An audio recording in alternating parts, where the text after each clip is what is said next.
Ibu Raminah sudah tidak muda lagi. Usianya 68 tahun, tapi semangatnya masih seperti dulu saat ia masih sering membantu di ladang. Setiap pagi, ia bangun lebih awal, mengambil keranjang belanja dari anyaman bambu, dan melangkah ke pasar tradisional yang hanya berjarak 2 gang dari rumahnya. Ia selalu bangga. Saya makan sehat, makan sayur setiap hari, nggak suka gorengan, apalagi makanan instan. Tapi beberapa bulan terakhir, tubuhnya mulai terasa aneh. Sendi di lututnya sering nyeri. Pinggang terasa berat. Dan yang paling membuatnya cemas, ia sering kelelahan meskipun tidak banyak beraktivitas. Suatu hari, ia pergi ke puskesmas desa. Pemeriksaan laboratorium menunjukkan kadar asam uratnya tinggi. Fungsi ginjalnya mulai menurun. Dokter hanya bertanya satu hal.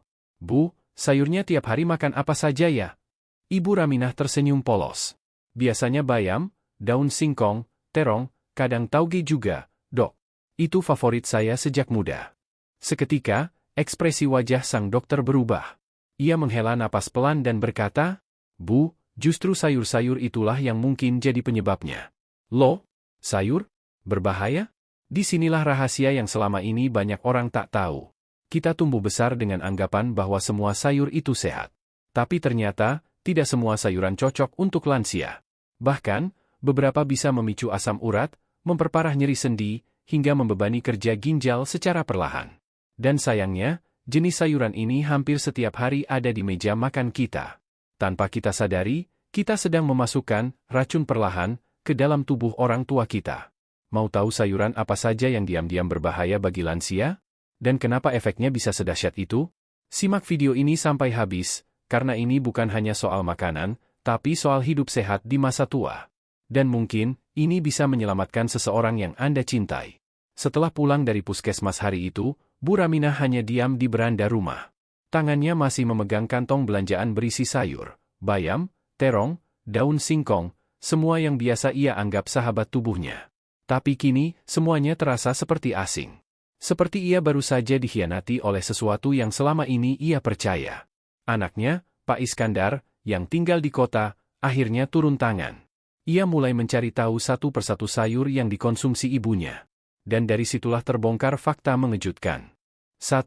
Bayam, si hijau yang kaya nutrisi tapi penuh bahaya tersembunyi. Pagi itu, Bu Raminah sedang duduk di dapur. Di hadapannya, sepiring nasi hangat, tempe goreng, dan semangkuk sayur bayam bening yang baru saja ia rebus. Ia menyendok perlahan, lalu tersenyum puas. Alhamdulillah, masih bisa makan sehat begini tiap hari, gumamnya. Sudah puluhan tahun, bayam jadi sayur andalan keluarga.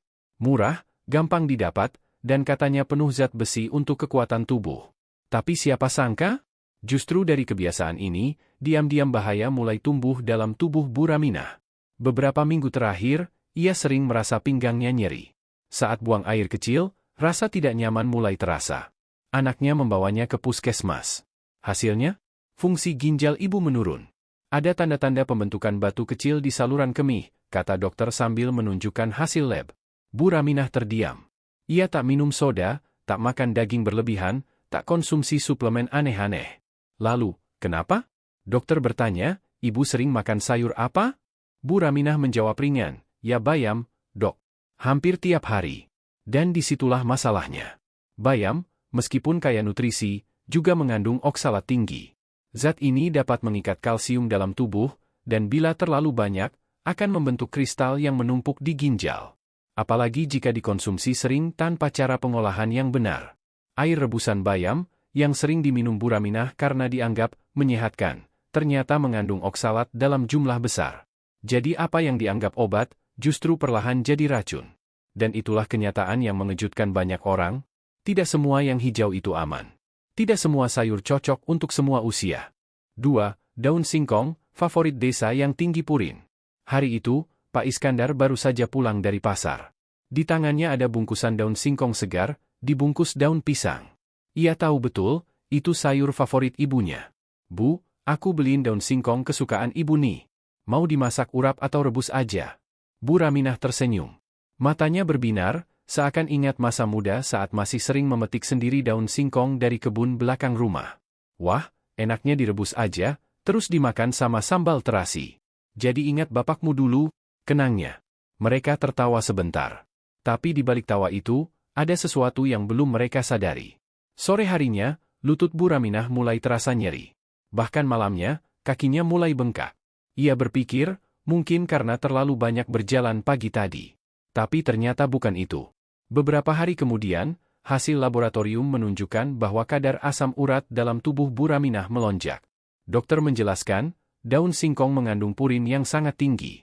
Zat ini, jika berlebihan, akan dipecah menjadi asam urat dalam tubuh.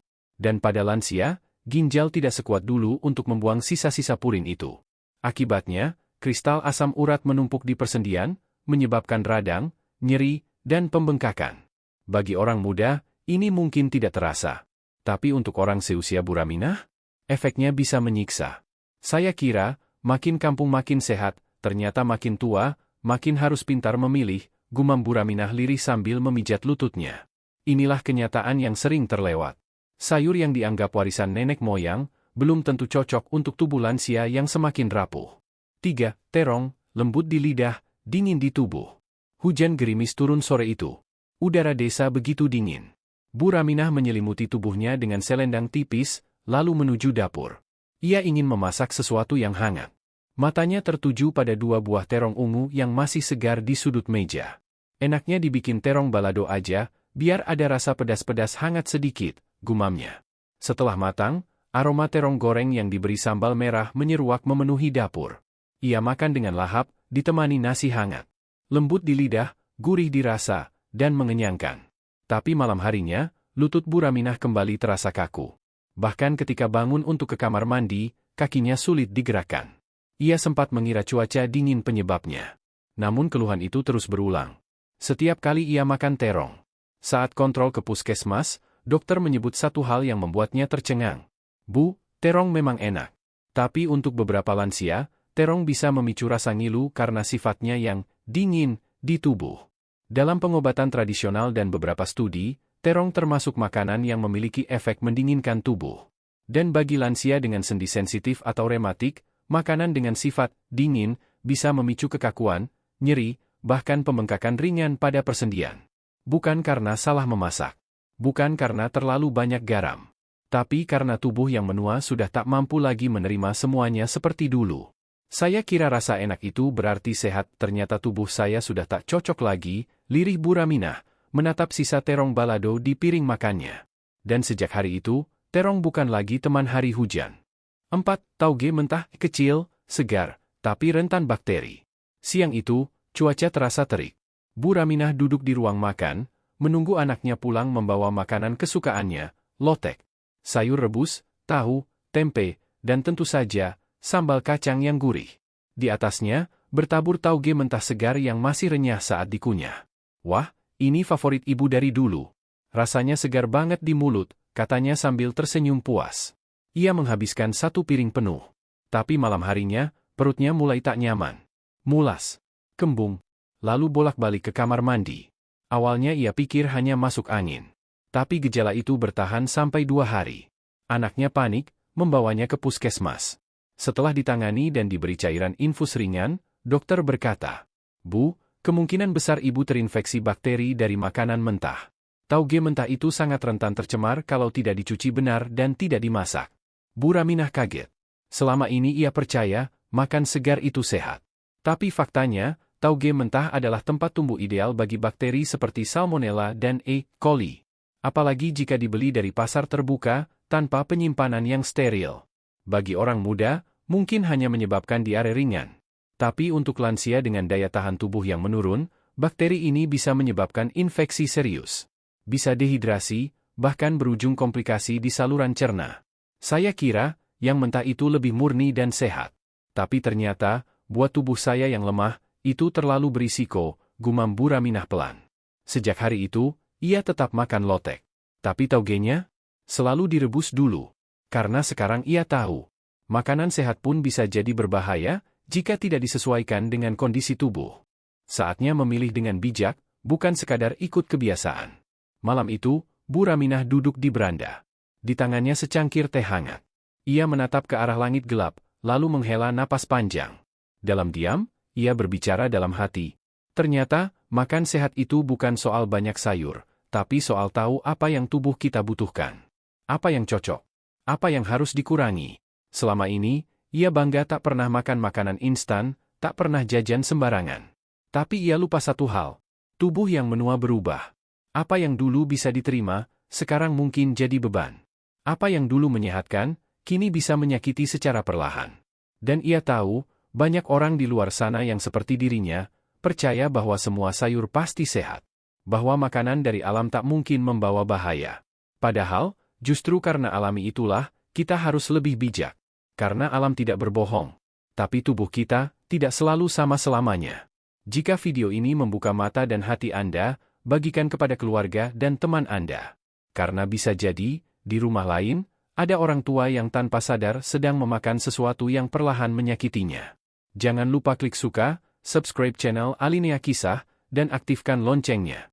Agar Anda tidak ketinggalan kisah-kisah penuh hikmah dan pelajaran dari keseharian orang-orang tercinta di sekitar kita.